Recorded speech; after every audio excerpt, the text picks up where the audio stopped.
What's up, guys? It is now time for my 2026 NBA Draft rankings.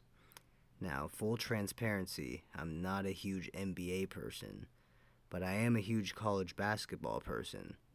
And what I love about the NIL transfer portal era is that all the talent is kind of centralized. A lot of people who would be playing pros is now playing college, so I get to watch all of these guys in real time. The only prospect I haven't really watched is Kareem Lopez for the New Zealand Breakers. And if he played college basketball, I would have him in my rankings. But I don't think it's fair that I watched all these guys play live and I didn't really watch. I'm just going to watch his highlights. So for that reason, I'm leaving him out of the rankings. If he played college basketball, he'd be in the rankings. So sucks to be him. He's out of my rankings. I want to start with the honorable mention, which would be Alan Graves from Santa Clara. He's a wing that can create his own shot. He can score at every level. He's not elite at any scoring level, but he is really good at catch and shoot threes. Great for stretching the floor. My only concern is I don't think he signed an agent. So he's going to be if he goes undrafted, he could go back to college. I'm not sure if he will, but I'm not sure the impact of an agent, but there's a good chance he doesn't go drafted. But I do think he's a really good player. At number 14, we have Texas forward Dalen Swain. The analytics community really seems to love this guy. I also think they like Alan Graves as well because they're both pretty big for the wing position. That helps him be very versatile defensively. He's a good slasher. He can score off the bounce. My biggest concern with Swain is his 3-point shooting in the modern NBA. It's kind of vital, or else you won't be able to stretch the floor. But I could see him profiling out to be like a Kyle Kuzma type player. Not like maybe a third option, but ideally a really good role player. Ranked at number 13, we have Yaxel Lendeborg out of Michigan. He's an older prospect, but you can kind of tell because he carries himself as a professional. You're never gonna see him like complain about a call. Like he carries himself very well. He's 6'9", but he's got a wingspan of 7'4", so that helps him defend every single position. He's a pretty decent ball handler for his size too. He's not the best 3-point shooter, but he's also not a liability. He's good enough to stretch the floor at the NBA level. There was a weird contrast where he shot 40% from uncontested threes, but 20% from contested threes. So you could definitely stop him from three, but you can't leave him open, which makes him kind of interesting. Ranked at number 12, we have Alabama guard LeBaron Philon Jr. He's a certified bucket getter. He's a crafty ball handler, really great at utilizing his stops and starts. To play for Alabama, you kind of need to be really good at shooting threes. But it is refreshing to see someone like Philon who shoots a lot of mid-ranges. He has a really good floater that he likes to use. He's got a pretty small frame, though, and he's not super athletic, so there are concerns about whether his scoring and finishing will translate to the NBA level. But I believe it will because he is a bucket getter. At number 11, we have Louisville guard Michael Brown Jr. He's a really talented player, great shot maker, kind of a shot chucker though.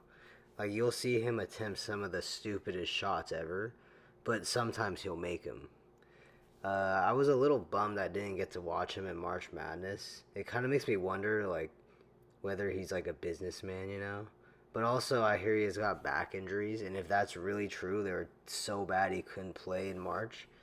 It kind of it's a concern because someone at 6'5", 6'6", having back injuries is not something to deal with lightly. I'm overall just not a huge fan of his game, but he's way too talented. Most people have him around top 6, 7.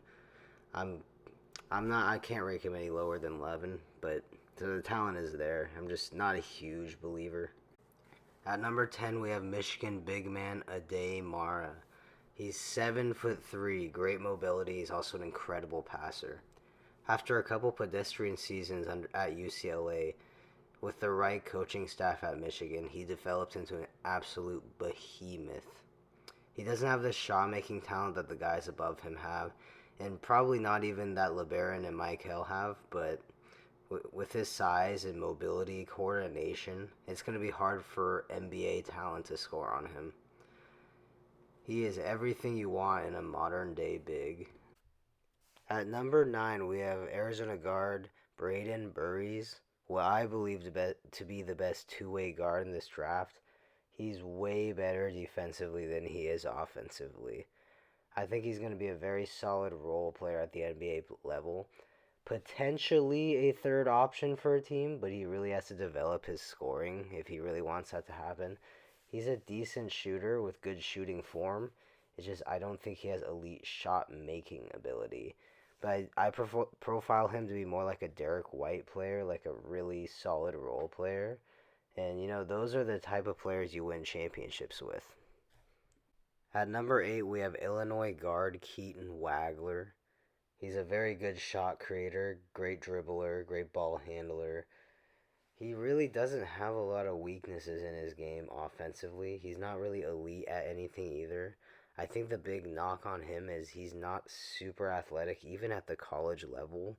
But as a true freshman, he played a very big part on an Illinois team that ended up knocking off Houston.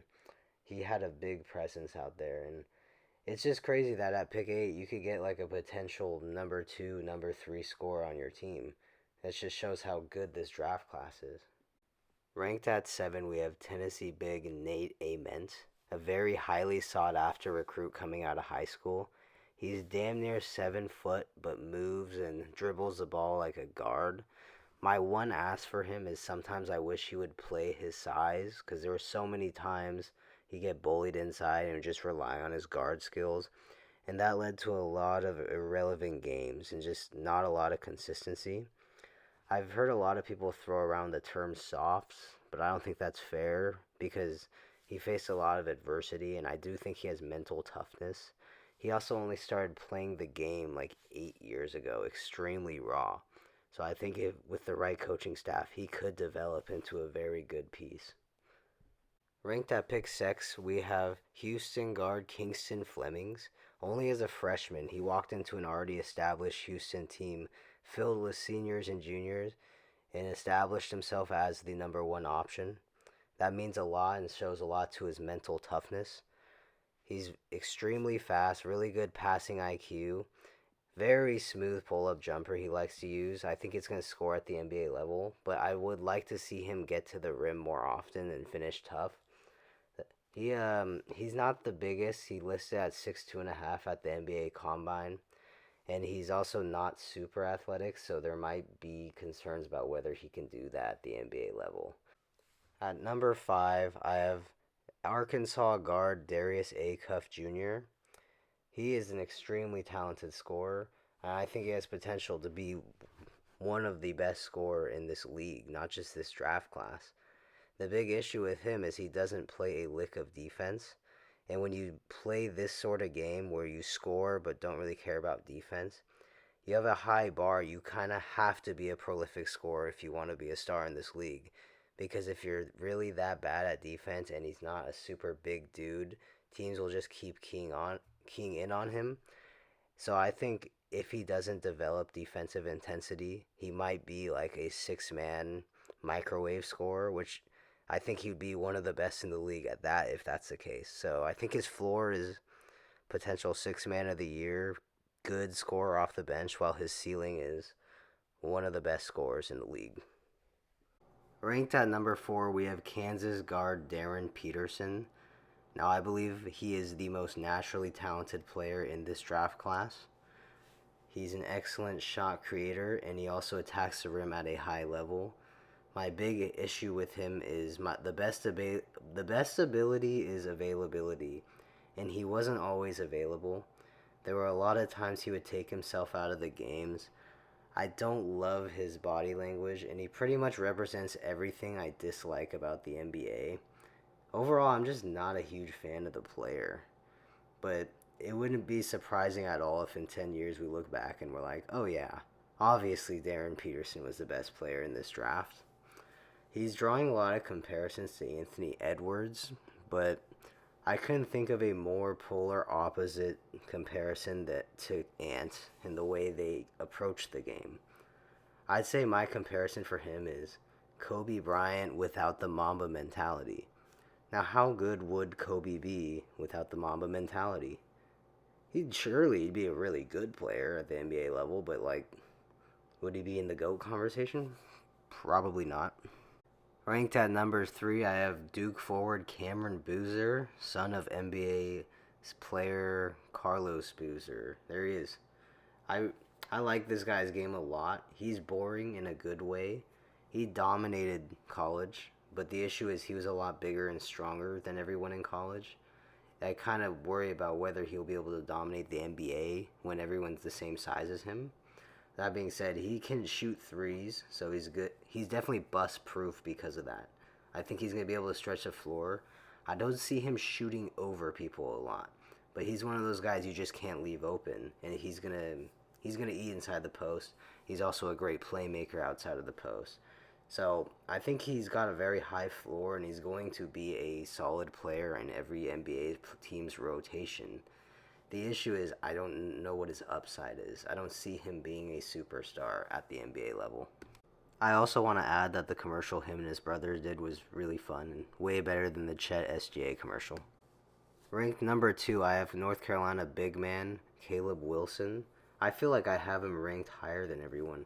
I just feel like he's a beast on both ends of the floor. On defense, he reminds me reminds me of Kevin Garnett, but on offense, he's the lob threat that Blake Griffin was. I also really enjoy his intensity. He called out his rivals Duke, and then they were the number one team in the nation. And he doesn't just talk the talk; he walked the walk. He dominated Boozer and Duke. And you know what? If you want to be the guy, you got to beat the guy.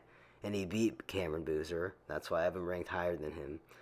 He's not the greatest three-point shooter, so there are concerns about his fit in the modern NBA. But his interior presence is just so dominant that I think he's a really good player. Now at number one, I have AJ DeBonsa from BYU. It has to be such a nightmare trying to defend a guy like AJ who can score so smoothly at all three levels. He has a 7 foot wingspan, so he can defend all five positions. From all account, he's like a really good kid, loves the game, always wants to get better every day. Those are the type of things that don't show up in a stat sheet, and I believe with his talent and his work ethic, he's going to put the work in to get better and be one of the best in the league. I believe he has the highest ceiling to floor ratio, which is why I have him ranked number one in this entire draft class. So that is my top 14 2026 NBA draft rankings with an honorable mention. This is an extremely deep draft. I don't think there's a Wembanyama Cooper Flag type talent in this class at the top, but usually when you're picking around 9 through 12, you're hoping to get like a solid contributor. But in this draft, when you pick there, you can get a potential second or third scoring option. And dudes that are second, third scoring options, they get paid in the NBA. If you could get one of those guys on a rookie contract, that is such a comparative advantage. That's what I find very fascinating about this draft. There isn't like a clear cut number one, but there's like a lot of really good pieces.